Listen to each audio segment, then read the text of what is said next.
मग असं का बापू हा. काय शरीराला थोडं दूध निघतंय हा.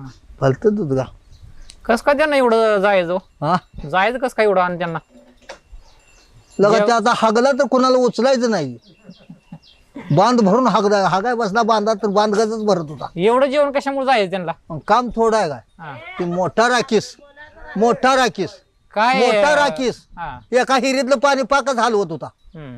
तावशीचं गडी मुसलमान येस तुरत शिदवाडी शेताला जाऊन हम्म. 35 मकाचं खनिज खात होता आणि एका वाफ्यातल्या शेंगा हे सुका पाटील देशी ऊस 5-6 हम्म. घरी आल्यावर 40 भाकरी काम आता काय बाय असायचं काम काय करायची मग ही? एका हिरीतलं पाणी तुझ्या बाला सुद्धा निघाल नाही विचार हम्म. मधुला त्या पट्यानं काढले सुका पाटलानं